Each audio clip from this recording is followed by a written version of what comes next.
Hi hello ನಮಸ್ತೆ ಕನ್ನಡ ಫಿಲ್ಮಾಲಜಿಗೆ ಸ್ವಾಗತ. ನಾನು ನಿಮ್ಮ ನೀರಜ್. ಇವತ್ತು ನಮ್ಮ ಜೊತೆ ಅಂಶು ಚಿತ್ರತಂಡ ಜೊತೆಗಿದೆ. ಬನ್ನಿ ಮಾತಾಡಿಸ್ತಾ ಹೋಗೋಣ ಒಂದಷ್ಟು ಮಾಹಿತಿ. ಕಾರ್ಯಕ್ರಮಕ್ಕೆ ಸ್ವಾಗತ. ನಮಸ್ತೆ ಸರ್. ಫುಲ್ ಗಾಬರಿ ಆಗಿಬಿಟ್ಟಿದ್ದೀರಾ? ಊಟ ಇದೆ? ಗಾಬರಿ ಅಲ್ಲ ಪಾಪ, ಟೈರ್ಡ್ ಆಗಿದೆ. ಟೈರ್ಡ್ ಆಗಿದ್ದೀರಾ? ಯಾಕೆ ಸರ್? ನಮ್ಮನ್ನ ಗಾಬರಿ ಬಿಡ್ಸಕ್ಕೆ ಒಂದು ಒಳ್ಳೆ ಸಿನಿಮಾ ಮಾಡಿದ್ದೀರಾ. ಅದಿದೆ. ಗಾಬರಿ ಆಗುತ್ತೆ ಎಲ್ಲರಿಗೂ. ಇವಾಗ ನನಗೆ ಗಾಬರಿ ಆಗಿ ಅದು ಫೀಲ್ ಆಗ್ತಿರೋದ್ರಿಂದ ಆ ಫೀಲಿಂಗ್ ನಾ ಆಡಿಯನ್ಸ್ ಕೊಡ್ಬೇಕಲ್ವಾ. ಸೊ ಅದು ಇನ್ನೂ ಅಂದ್ರೆ ಡೆಪ್ತ್ ಆಗಿ ಬರೆಯೋಕೆ ಈಸಿ ಆಗುತ್ತೆ ನಮಗೆ. ನಾವು ನಮ್ಮ ಫೀಲಿಂಗ್ಸ್ ಏನಿದೆಯೋ ಅದು ಎಷ್ಟು ನಾವು ಏನೇ ಪ್ರಾಬ್ಲಮ್ ಫೇಸ್ ಮಾಡಿದ್ರು ನಮಗೆ ಅದು ಅಟ್ಯಾಕ್ ಆದಾಗ ಅದನ್ನು ನಾವು ಸಿನಿಮಾವಾಗಿ ಕನ್ವರ್ಟ್ ಮಾಡೋದಕ್ಕೆ ನಮಗೆ ತುಂಬ ಅನುಕೂಲ ಆಗುತ್ತೆ. ಸೊ ಆ ಥರ ಒಂದು ಸೈಕಡೆಲಿಕ್ ಥ್ರಿಲ್ಲರ್. ಪರಿಚಯ. ನನ್ನ ಹೆಸರು ಚನ್ನಕೇಶವ ಅಂತ. ನಾನು ಸೆಂಟ್ ಜೋಸೆಫ್ ಕಾಲೇಜಲ್ಲಿ ಫಿಲ್ಮ್ ಮೇಕಿಂಗ್ ಡಿಗ್ರಿ ಮಾಡಿದ್ದೀನಿ. ಆ್ಯಂಡ್ ಒಂದು 20 ಶಾರ್ಟ್ ಫಿಲ್ಮ್ಸ್ ಡೈರೆಕ್ಟ್ ಮಾಡಿದ್ದೆ. ಆ್ಯಂಡ್ ಒಂದು ಸಿನಿಮಾಗೆ ಅಸಿಸ್ಟೆಂಟ್ ಡೈರೆಕ್ಟರ್ ಕೆಲಸ. ಶಾರ್ಟ್ ಜರ್ನಿನೇ. ರಿಕ್ಷಾ ಸೈಕಲಿಂದ ರಿಕ್ಷಾ ಬಸ್ ಹತ್ತಿದ್ದೀರಾ ಅಥವಾ ಏನು ಕಾರ್ ಹತ್ತಿರೋದು? ಟ್ರೈನ್ ಇದು. ಇದು ಒಂದು ಊರಿಂದ ಇನ್ನೊಂದು ಊರಿಗೆ ಹೋಗೋದಿದ್ದು. ದೊಡ್ಡದಾಗಿ ಬಿಡ್ತಾ ಇದ್ದೀರಾ ಈಗ. ಸೊ ಒಂದು ಸಿನಿಮಾಗೆ ಅಸಿಸ್ಟೆಂಟ್ ಡೈರೆಕ್ಟರ್ ಕೆಲಸ ಮಾಡಿದೆ.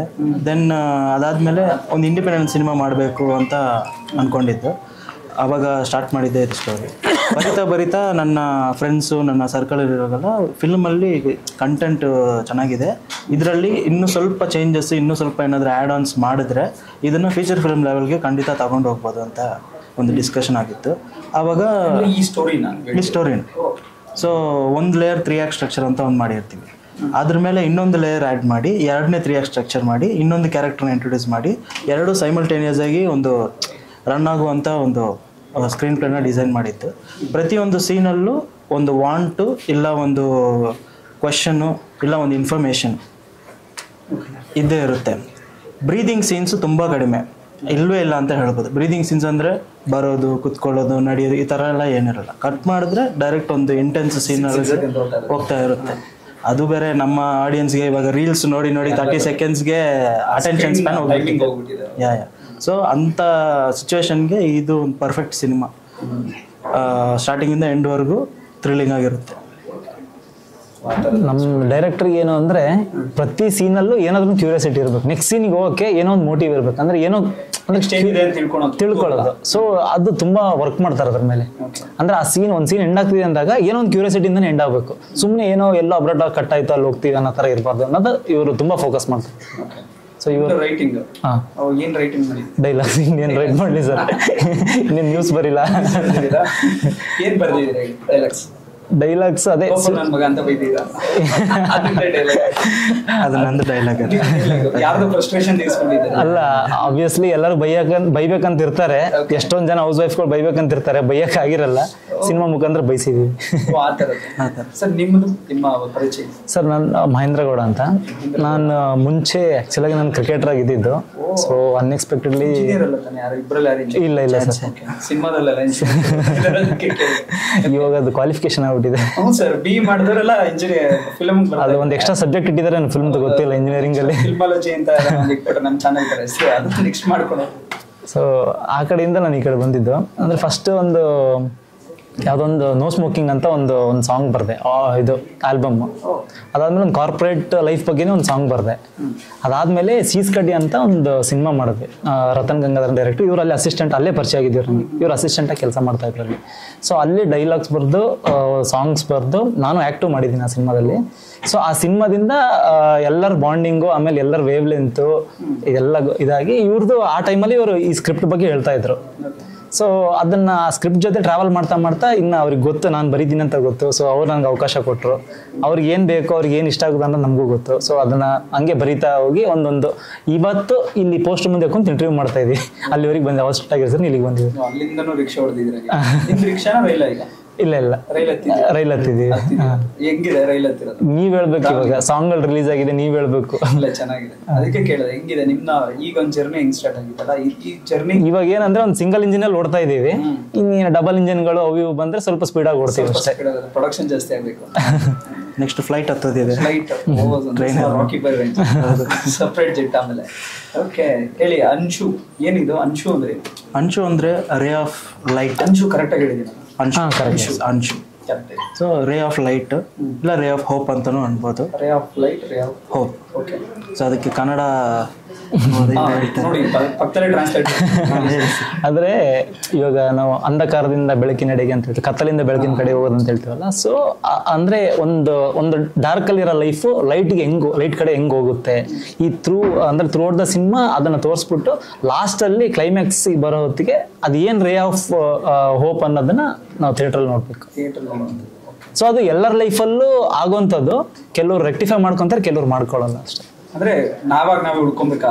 100% ಏನೇ ಇದ್ರು ನಾವೇ ಹುಡ್ಕೋಬೇಕು. ನಮ್ಗೆ ಯಾರು ಇವಾಗ ಹೇಳಿಲ್ವಾ ರಾಕಿ ಬಾಯ್ ಅವರು, ನಮ್ನ ಯಾರು ಹುಟ್ಟಾಕಲ್ಲ, ನಮ್ಗೆ ನಾವೇ ಹೀರೋ ಆಗ್ಬೇಕು.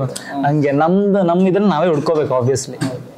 ಅಂಡ್ ಅದ್ ಮಾಡಬೇಕು ಎಲ್ಲರೂ ಕೂಡ. ಯಾರೋ ಬರ್ತಾರೆ, ಯಾರೋ ಚಾನ್ಸ್ ಕೊಡ್ತಾರೆ, ನಾವು ಚಾನ್ಸ್ ಕೊಟ್ಟಂಗೆ. ಕರೆಕ್ಟ್. ಹೇಳಿ ನಿಮ್ಮ ಇದ್ರದ್ದು ಏನೋ ಸ್ಟೋರಿ ಹೆಂಗ ಬಂತು, ಇದು ಇನ್ಸ್ಪಿರೇಷನ್ ಅಥವಾ ಹೇಗಿದೆ?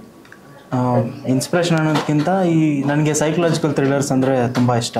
ಸೊ ಅದ್ರ ಮೇಲೆ ಇವಾಗ ಒಂದು ಕತೆ ಬರಿಬೇಕಂದ್ರೆ ಅದ್ರ ಮೇಲೆ ನಾವು ರಿಸರ್ಚು ಮಾಡಬೇಕು. ಸೊ ಆ ರಿಸರ್ಚಲ್ಲಿ ನನಗೆ ಆ್ಯಂಗ್ಸೈಟಿ ಡಿಸಾರ್ಡ್ರು ಇದು ಒಂಥರ ಕುತೂಹಲ ಹುಟ್ಟಿಸ್ತು. ಸೊ ಆ್ಯಂಗ್ಸೈಟಿ ಡಿಸಾರ್ಡ್ರು ಯಾವ್ಯಾವ ಪಾತ್ರಕ್ಕೂ ಅಂದರೆ ಯಾವ್ಯಾವ ಪರ್ಸನ್ಗೆ ಬರುತ್ತೆ ಅನ್ನೋದು ಸ್ವಲ್ಪ ಇದು ಮಾಡ್ತಿದ್ದಾಗ ಮೆಜಾರಿಟಿ ಬೇರೆ ಸೈಕಲಾಜಿಕಲ್ ಥ್ರಿಲ್ಲರಲ್ಲಿ ಈ ಸಾಫ್ಟ್ವೇರ್ ಅವ್ರು ಫ್ರಸ್ಟ್ರೇಟ್ ಆಗಿರೋದು ಈ ಥರ ಎಲ್ಲ ಬಂದ್ಬಿಟ್ಟಿದೆ. ಒಂದು ಹೌಸ್ ವೈಫು ಅವ್ರದ್ದಾದಂಥ ಒಂದು ಆ್ಯಂಗ್ಸೈಟಿ ಇಶ್ಯೂ ಯಾರು ಇದುವರೆಗೂ ಮಾಡಿರಲಿಲ್ಲ ಅಂತ ನಾನು ಅಂದ್ಕೊತಾ ಇದ್ದೀನಿ.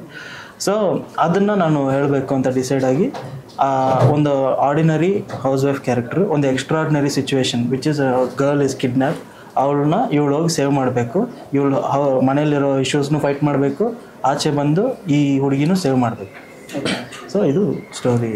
ಅಂದರೆ ನಿಮ್ಗೆಲ್ಲ ಒಂದು ಕಡೆ ಸ್ಪಾರ್ಕ್ ಆಗಿರುತ್ತಲ್ಲ, ಎಲ್ಲ ಒಂದು ಕಡೆ ಅಂಶ ಹುಟ್ಟಿರುತ್ತೆ. ಸ್ಪಾರ್ಕ್ ಅಂದರೆ ಆ ಥರ ಅಂದರೆ ಇಮ್ಯಾಜಿನರಿ ಇದೆ ಸ್ಟೋರಿನ. ಆ್ಯಂಡ್ ನಮ್ಗೆ ನೋಡ್ತಿರ್ತೀವಲ್ಲ ಅವರು ಅಂದರೆ ಸ್ಟ್ರಿಕ್ಟ್ ಆಗಿರೋ ಹಸ್ಬೆಂಡ್ಸು. ನನ್ಗಾಗಿಲ್ಲ ಅದು ಫ್ರೆಂಡ್ಸ್ ಆಗಿದೆ, ಒಂದ್ಸಲ ಆಗಿದೆ, ಒಂದ್ಸಲ ಆಗಿದೆ ಇಲ್ಲ ಸರ್. ನಾವು ತುಂಬಾ ಕೂಲ್ ಅಂಡ್ ಕಂಪೋಸ್ಟ್ ಸರ್. ಅವರು ಕೂಲೆ. ಬೇರೆಯವರು ಫ್ರೆಂಡ್ಸ್ ಅದೆಲ್ಲ ಇರ್ತಾರಲ್ಲ, ಅಂದ್ರೆ ಕಾಲೇಜಲ್ಲಿ ಇದ್ದಾಗ ಇಲ್ಲ ಸ್ಕೂಲಲ್ಲಿ ಇದ್ದಾಗ ತುಂಬಾ ಒಂಥರ ಎನರ್ಜೆಟಿಕ್ ಆಗಿ ಇರ್ತಾರೆ. ಒನ್ಸ್ ಯಾವ್ದೇ very sorry. Hey, very sorry.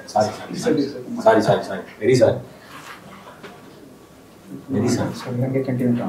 Yes, sir. ಅವ್ರದೇ ಆದಂತ ಒಂದು ಎನರ್ಜಿ ನನ್ನ ಹುಡುಗಿಯರು ಹೇಳ್ತಾರೆ. ಅಂದ್ರೆ ಕಾಲೇಜಲ್ಲಿರೋ ಬಾಯ್ಸ್ ಹಂಗಂಗೆ ಗರ್ಲ್ಸ್ ಹೇಳ್ತಾರೆ. ಅಂದ್ರೆ ಫ್ರೆಂಡ್ಸ್ ಆಗಿ ಎನರ್ಜೆಟಿಕ್ ಆಗಿ ಅಂದ್ರೆ ಎಲ್ಲಾನು ನಮ್ ಜೊತೆ ಆಗ್ಬೇಕಂತಿಲ್ವಲ್ಲ, ಎಲ್ಲೋ ಆಗಿರೋದನ್ನ ಕೇಳಿರ್ತೀವಿ, ನೋಡಿರ್ತೀವಿ, ಓದಿರ್ತೀವಿ. ಸೊ ಅದರಿಂದ ಇನ್ಸ್ಪೈರ್ ಆಗಿ ಒಂದಷ್ಟು ಕತೆಗಳು ಹುಟ್ಟುತ್ತೀವಿ. ಕತೆಗಾರರಿಗೆ ಏನೋ ಒಂದು ಸ್ಪಾರ್ಕ್ ಸಾಕು ಹುಟ್ಟಕ್ಕೆ ಕತೆ ಹುಟ್ಟಕ್ಕೆ. ಸೊ ಅದು ಎಲ್ಲೋ ಕೇಳಿರೋದು ನೋಡಿರೋದ್ರಿಂದ ಹುಟ್ಟಿರಬಹುದು. ಸೊ ಅದನ್ನ ಬಿಲ್ಡ್ ಮಾಡೋದಿದೆಯಲ್ಲ, ಅದ್ರ ಸುತ್ತ ವರ್ಡ್ ನ ಬಿಲ್ಡ್ ಮಾಡೋದು, ಬಿಲೀವಬಲ್ ಆಗಿ ಮಾಡೋದು ನಮ್ಮ ಒಂದು. ಅಲ್ಲ, ನೀವು ಹೇಳಿದ ಒಂದು ಲೈಫ್ ಟೈಮ್ ಒಂದು ಲೈಫ್ ಸೈಕಲ್ ಅಲ್ಲಿ ಹೆಂಗೆ ಅಂದ್ರೆ ಸ್ಟಾರ್ಟಿಂಗ್ ಡೇಸ್ ಅಲ್ಲಿ ಅವ್ರು ತುಂಬಾ ಮೇಂಟೈನ್ ಮಾಡೋದು, ಮದುವೆ ಆದ್ಮೇಲೆ ಚೇಂಜಸ್ ಆಗ್ಬಿಡ್ತಾರೆ. ಹೆಂಡತಿ ಹೇಳ್ದಂಗೆ ಕೇಳತ್ತಾರ, ಗಂಡ ಆಗ್ಬಿಡೋದು, ಅಲ್ವಾ? ಗಂಡ ಹೇಳ್ದಂಗೆ ಹೆಂಡತಿ. ಅದಕ್ಕೆ ಇನ್ನೊಂದು ಸಿನಿಮಾ ಮಾಡೋಣ, ಅದಕ್ಕೆ ಕಥೆ ತಂದು ಮಾಡಿ ಸರ್. ಏನೋ ಇದ್ದಂಗೆ ಇದೆ, ನಾನು ತಿಳ್ಕೊಳ್ಳಿ ಸರ್. ಓಕೆ, ನೀವು ಸೀರಿಯಲ್ ಜಾಸ್ತಿ ನೋಡ್ತೀರಾ? ಸೀರಿಯಲ್. ಮತ್ತೆ ಇವ್ರನ್ನ ಹೆಂಗೆ ಹೆಚ್ಚಾಕಿದ್ರು? ಇವರು ನನಗೆ ಪ್ರೊಫೈಲ್ಸ್ ಪ್ರೊಡಕ್ಷನಿಂದ ಬಂದಿತ್ತು, ಒಂದಷ್ಟು ಪ್ರೊಫೈಲ್ಸ್ ಬಂದಿತ್ತು. ನಾನು ಅಂದರೆ ಇವರು ಓಕೆ ಹೇಳಿದ್ದೆ, ಇವ್ರದ್ದು ಪ್ರೊಫೈಲ್ ಓಕೆ ಹೇಳಿದ್ಮೇಲೆ ನಾನು ಅಂದರೆ ಪ್ರೊಡಕ್ಷನಲ್ಲಿ ಇನ್ನೂ ಹುಡುಕ್ತಾ ಇದ್ರು. ಅವ್ರು ಏನಾದ್ರು ಒನ್ ಆಫ್ ದಿ ಆಪ್ಷನ್ ಆಗಿ ಇದು ಮಾಡಿದ್ರು. ಆ್ಯಂಡ್ ನಂದು ಪ್ರೀ ಪ್ರೊಡಕ್ಷನ್ ಅದೆಲ್ಲ ಕೆಲಸ ಆಗ್ತಿತ್ತು. ಎಲ್ಲ ಆದಮೇಲೆ ಆರ್ಟಿಸ್ಟ್ ಯಾರು ಅಂತ ಡಿಸೈಡ್ ಮಾಡೋ ಟೈಮ್ ಬಂದಾಗ ನಾನು ಆಲ್ರೆಡಿ ಹೇಳಿದ್ನಲ್ಲ, ನಿಶಾ ರವಿಕೃಷ್ಣನ್ ಅವರು ಅಂಚು ಅಂದರೆ ಆ ಟೈಟ್ಲ್ಗೆ ಅವ್ರ ಫೇಸು ಕರೆಕ್ಟಾಗಿರುತ್ತೆ. And girl next door face ಅಂದರೆ ತುಂಬ ಗ್ಲಾಮರಸ್ ಆಗಿದ್ರು ಈ ಕತೆ ವರ್ಕ್ ಆಗಿ ಆಗಲ್ಲ.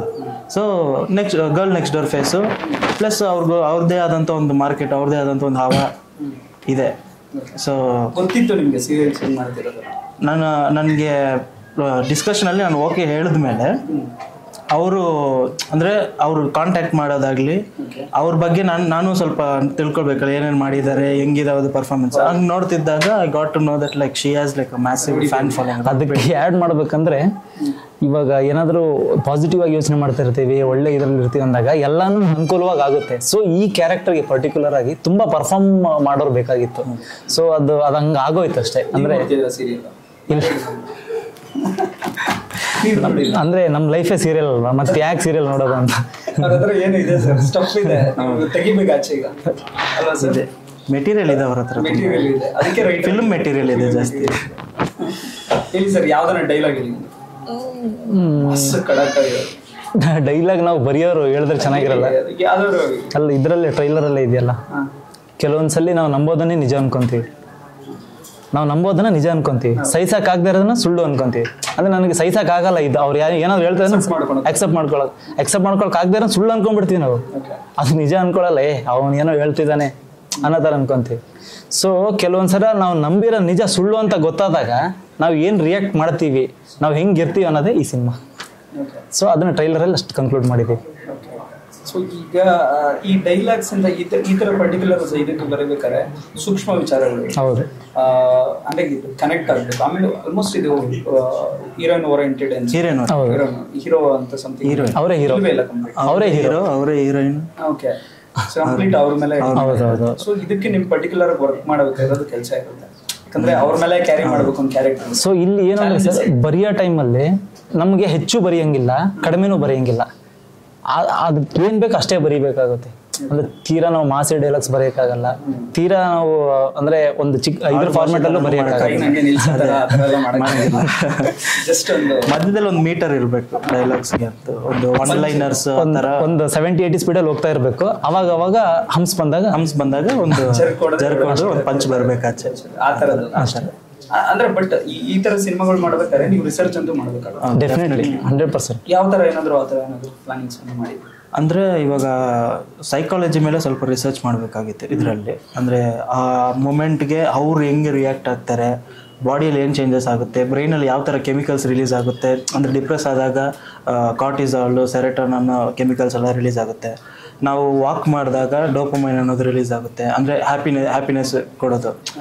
ಸೊ ಈ ಥರ ರಿಸರ್ಚ್ ಅಂತೂ ಜಾಸ್ತಿ ಆಗಿದೆ. ಅದ್ರ ಜೊತೆ ಸ್ಕ್ರೀನ್ ಪ್ಲೇ ವೈಸ್ಗೆ ಬಂದಾಗ ಇವಾಗ ನಾವು ಓವರ್ ಥಿಂಕಿಂಗ್ ಮಾಡಿದಾಗ ಒಂದು ಇಮೇಜ್ ಪದೇ ರಿಪೀಟ್ ಆಗುತ್ತೆ. ಇದು ಯಾರೋ ಏಯ್ ಅಂತ ಏನೋ ಬೈದ್ಬಿಟ್ರಂದ್ರೆ ಆ ಏ ಅನ್ನೋದು ಒಂದು 10 ಸತಿ ರಿಪೀಟ್ ಆಗುತ್ತೆ. ನಾವು ಅಂದರೆ ಇನಿಷಿಯಲ್ ಆಗಿ ಸಟ್ಲಾಗೇ ಇರ್ತೀವಿ, ಬಟ್ ಅದು ಒಂದು 10 days ಹಂಗೆ ರಿಪೀಟ್ ಆದಾಗೆ ನಮ್ಮ ಇಂಪ್ಯಾಕ್ಟ್ ಜಾಸ್ತಿ ಇರುತ್ತೆ. ನಮ್ಮನ್ನ ಯಾರಾದ್ರೂ ಹಿಂಗೆ ಟಚ್ ಮಾಡಿದ್ರೆ ಹಿಂಗಾಗ್ಬಿಡ್ತೀವಿ ನಾವು. ಸೊ ಆ ಥರದ್ದು ಒಂದು ರಿಸರ್ಚ್, ಸೈಕಾಲಜಿಕಲ್ ಆಗಿ ಒಂದು ರಿಸರ್ಚ್ ಅಂತ ಮಾಡಿದ್ವಿ. ಓಕೆ, ನನಗೆ ಈ ಪೋಸ್ಟರ್ ಪರ್ಟಿಕ್ಯುಲರ್ ಇಷ್ಟ ಆಯ್ತು. ವೆಂಕಟೇಶ್ ನೋಡಿದ್ರೆ ಈ ತುಂಬಾ ಡೆಪ್ತ್ ಆಗಿ ಮಾಡಿದ್ರೆ, ಕಟ್ಟಿರೋದು ತುಂಬಾ ಹೇಗೆ ಮಾಡಿದ್ರು ಅಂದರೆ ಕಟ್ಟಿರೋದು ಇದು ಆ್ಯಕ್ಚುಲಿ ಒಂದು ಮೆಟಫರಿಕಲ್ ಇಮೇಜೇ ಇದು. ಸೊ ಈ ಹಸ್ಬೆಂಡ್ ಏನಿದಾನಲ್ಲ, ಅವನು ಬಂದ್ಬಿಟ್ಟು ನೀನು ಪ್ರಪಂಚನ ನೋಡೋಂಗಿಲ್ಲ, ಮನೆಯಲ್ಲೇ ಬಿದ್ದಿರಬೇಕು, ಅದು ನೋಡೋಕೆ ನಾನು ಏನೇ ಹೇಳಿದ್ರು ನೀನು ಬಾಯಿ ಮುಚ್ಕೊಂಡು ಕೇಳಬೇಕು, ನನ್ನ ಎದುರಿಗೆ ನೀನು ಮಾತಾಡೋಂಗೆ ಇಲ್ಲ ಅಂತ ಹೇಳೋದನ್ನ ಈ ಥರ ಡಿಪಿಕ್ಟ್ ಮಾಡಿರೋದು. ಸೊ ಈ ಬೇಸಿಕಲಿ ಅವ್ರ ಲೈಫ್ ಅನ್ನೋದು ಏನನ್ನೋದು ಈ ಪೋಸ್ಟಲ್ಲಿ ಡಿಪಿಕ್ಟ್ ಮಾಡಿ ತುಂಬ ಡೀಟೇಲ್ ಆಗಿ ಮಾಡಿದ್ದಾರೆ. ಈ ಅಂಶು ಯಾರು ಆ್ಯಕ್ಚುಲಿ? ಅಂಶು ಅನ್ನೋದು ಇನ್ನೊಂದು ಕ್ಯಾರೆಕ್ಟರ್. ಥಿಯೇಟ್ರಲ್ಲಿ ಅಂಶು ಯಾರು ಅಂತ ನಿಮ್ಗೆ ಗೊತ್ತಾಗುತ್ತೆ. ಯಾರ್ಯಾರು ಸ್ಟಾರ್ ಕಾಸ್ಟಿಂಗ್ ಇದೆ ಈ ಸಿನಿಮಾ? ಒಂದಷ್ಟು ಜನ ನ್ಯೂ ಫೇಸಸ್ಸೇ ಇದ್ದಾರೆ, ಬಟ್ ನೀವು ಸಿನಿಮಾದಲ್ಲೇ ಅದನ್ನು ನಾವು ರಿವೀಲ್ ಮಾಡೋಕ್ಕೆ ಇಷ್ಟಪಡ್ತೀವಿ. ಇವರು ಅಂದ್ರೆ ಕ್ಯಾರೆಕ್ಟರ್ಸ್ ಎಲ್ಲ ಇದ್ದಾರೆ ಸರ್. ನಾನು ಒಂದು ಕ್ಯಾರೆಕ್ಟರ್ ಮಾಡಿದ್ದೀನಿ, ಇವರು ಒಂದು ಕ್ಯಾರೆಕ್ಟರ್ ಇದ್ದಾರೆ, ಇವರು ಒಂದು ಕ್ಯಾರೆಕ್ಟರ್ ಮಾಡಿ. ನೀವು ಅದೆಲ್ಲ ರಿವೀಲ್ ಮಾಡಂಗಿಲ್ಲ. ಸಾರಿ ಅವ್ರು ಬಾಯ್ ಬಿಡಿಸ್ಬಿಟ್ರು ನನಗೆ. ಸರ್ ಯಾರ್ಯಾರು ಇದ್ದಾರೆ ಅನ್ನೋದು ನೀವು ಥಿಯೇಟ್ರಲ್ಲಿ ನೋಡಿ. ನಾನು ಅದನ್ನಂತೂ ಹೈಡ್ ಮಾಡಿದ್ದೀನಿ ಕಂಪ್ಲೀಟ್ ಆ ಥರನೇ ಥಿಯೇಟ್ರಲ್ಲಿ ನೋಡೋದು. ಓಕೆ, ನಿಮ್ಗೆ ಇನ್ಸ್ಪಿರೇಷನ್ ಅಂದರೆ ಡೈರೆಕ್ಷನಲ್ಲಿ ಮಾಡಬೇಕು? ಡೈರೆಕ್ಷನಲ್ಲಿ ಇನ್ಸ್ಪಿರೇಷನ್ ಅಂದರೆ ಇಂಗ್ಲೀಷ್ ಕ್ರಿಸ್ಟೋಫರ್ ನೋಲನ್ ಅಂತ, ಮತ್ತು ಇಂಟರ್ಸ್ಟೆಲ್ಲರ್ ಅದೆಲ್ಲ ಮೈಂಡ್ ಬೆಂಡಿಂಗ್ ಫಿಲ್ಮ್ಸ್ ಅಂದರೆ ನನಗೆ ತುಂಬ ಇಷ್ಟ. ಅದು ಇಲ್ಲಿ ಪ್ರಶಾಂತ್ ನೀಲ್ ಅವರು ನನ್ನ KGF ಆಗಲಿ KGF 2 ಆಗಲಿ ನನ್ನ ಫೇವ್ರೆಟ್. ಒಂದು 10-15 ಸತಿ ನೋಡಿರ್ತೀನಿ ನಾನು. ರಾಕಿ ಬಾಯ್ಗೋಸ್ಕರ ಅದು, ಪ್ರಶಾಂತ್ ನೀಲ್ ಸರ್ಗೋಸ್ಕರ ಆದರೂ. ಸೊ ಯಾ ನಿಮಗೆ ಆಸ್ ಎ ಲಿರಿಸಿಸ್ಟ್ ಆಗಿ ಅಥವಾ ರೈಟರ್ ಆಗಿ? ಯೋಗರಾಜ್ ಭಟ್ ಸರ್. ಓ ಭಟ್ರು ಅವರು ಅಂದ್ರೆ ನಾನು ಅಂದ್ರೆ ಈ ಫೀಲ್ಡಿಗೆ ಬಂದಿದ್ದೆ ಅವ್ರಿಗೋಸ್ಕರ. ಅಂದ್ರೆ ಅಷ್ಟು ತುಂಬಾ ಅಭಿಮಾನಿ ನಾವು ಕಾಲೇಜ್ ಡೇಸ್ ಇಂದ. ಇನ್ಸ್ಪಿರೇಷನ್ ಆಗಿ ಬಂದಿರೋ. ಹೌದೌದು, ಅವರು ಒಂಥರ ಮಾಡರ್ನ್ ದ್ರೋಣಾಚಾರ್ಯ, ನಾನು ಮಾಡರ್ನ್ ಏಕಲವ್ಯ. ದೂರದಿಂದಲೇ ಕಲ್ತಿದ್ದೆ. ಅಂದ್ರೆ ತುಂಬಾ ಇನ್ಸ್ಪೈರ್ ಮಾಡ್ತಾರೆ ಅವ್ರು. ಅಂದ್ರೆ ಅವ್ರ ಬರವಣಿಗೆನೂ ಹಂಗೆ ಇದೆ, ನಾವೇನು ಎಕ್ಸ್ಟ್ರಾ ಏನು ಹೇಳ್ತಾ ಇಲ್ಲ, ಅವ್ರ ಬರವಣಿಗೆನೂ ಹಂಗೆ ಇದೆ. ಸೊ ಒಂದು ಬೇರೆ ಆಯಾಮ ತೊಗೊಂಬಂದ್ರು ಅದಕ್ಕೆ. ಅಂದರೆ ಹಿಂದೆ ಒಂದು ಟೈಮಲ್ಲಿ ಉದಯ್ ಶಂಕರ್ ಸರ್ ಅವರೆಲ್ಲ ಬರೀತಾ ಇದ್ರು. ಅದಾದಮೇಲೆ ಹಂಸಲೇಖ ಸರ್ ಬಂದರು, ಅವರೊಂದು ಬೇರೆ ತೊಗೊಂಡ್ಬಂದರು. ಹಂಸಲೇಖ ಸರಿಂದ ಯೋಗರಾಜ್ ಭಟ್ರು ಕಂಪ್ಲೀಟಾಗಿ ಇನ್ನೊಂದು ಆಯಾಮ ಕೊಟ್ಟರು. ಸೊ ಅದು ಎವಾಲ್ವ್ ಆಗ್ತಾ ಇವಾಗ ಇಲ್ಲಿಗೆ ಬಂದು ನಿಂತಿದೆ. ಸೊ ಅವ್ರು ನೋಡಿ ಇನ್ಸ್ಪೈರ್ ಆಗಿ ಬಂದಿದ್ದೀವಿ. ಏನೋ ನಮ್ಮ ಕೈಲಾದಷ್ಟು ಏನೋ ಮಾಡೋಕ್ಕಾಗುತ್ತೆ ಮಾಡ್ತೀವಿ ಕನ್ನಡಕ್ಕೆ ಸೇವೆನ. ಅಂಶು ಫೈನಲ್ ಆಗಿ ರಿಲೀಸ್ ಆಗ್ತಿದೆ, ಜನಕ್ಕೆ ಯಾಕೆ ಇಷ್ಟ ಆಗ್ಬೋದು ಅಂದ್ಕೊಂಡಿದ್ರ? ಅಂದರೆ ಈಗಿನ ಒಂದು ಟ್ರೆಂಡಲ್ಲಿ ಇದು ಯಾವ ರೀತಿ ರೀಚ್ ಆಗ್ಬೋದು ಅಂತ? ಇದು ಈ ಕರೆಂಟ್ ಜನ್ರೇಷನ್ ಏನಿದೆಯಲ್ಲ ಅವ್ರನ್ನ ತಲೆಯಲ್ಲಿ ಇಟ್ಕೊಂಡೇ ನಾನು ಈ ಸ್ಕ್ರಿಪ್ಟ್ನ ಡಿಸೈನ್ ಮಾಡಿರೋದು.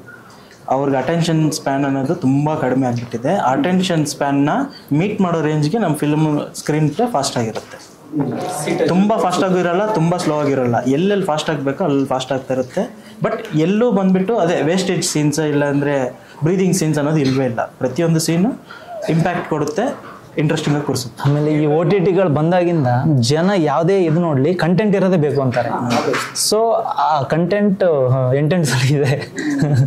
ಥಿಯೇಟ್ರಲ್ಲಿ ಈಗ ಸಿನಿಮಾ ನೋಡ್ಬೇಕಾದ್ರೆ ಮೊಬೈಲ್ ತೆಗಿಯೋಂತ ಟೈಮೇ ಬರಲ್ಲ. ಅಷ್ಟು ಒಂದು ಸೀನ್ ಮಿಸ್ ಮಾಡಿದ್ರು ಕಥೆಯಲ್ಲಿ ತುಂಬಾ ಎಸ್ಪೆಷಲಿ ಇನ್ನೊಂದು ಹೇಳೋದು ಮರ್ತೋದು. ಆಕ್ಚುಲ್ ಆಗಿ ನಾವು ಮುಂಚೆ ಹೇಳೋಣ ಅಂತ ಡಿಸೈಡ್ ಆಗಿದ್ವಿ. ಕತೆ ಅಲ್ಲ, ಅಂದ್ರೆ ನೋಡಕ್ ಹೋಗೋರಿಗೆ ಒಂದು ಏನು ಅಂದ್ರೆ ಟೈಟಲ್ ಕಾರ್ಡ್ ಬರೋ ಟೈಮಿಂದಾನೇ ಸಿನಿಮಾ ನೋಡ್ಬೇಕು ಆಕ್ಚುಲ್ ಆಗಿ.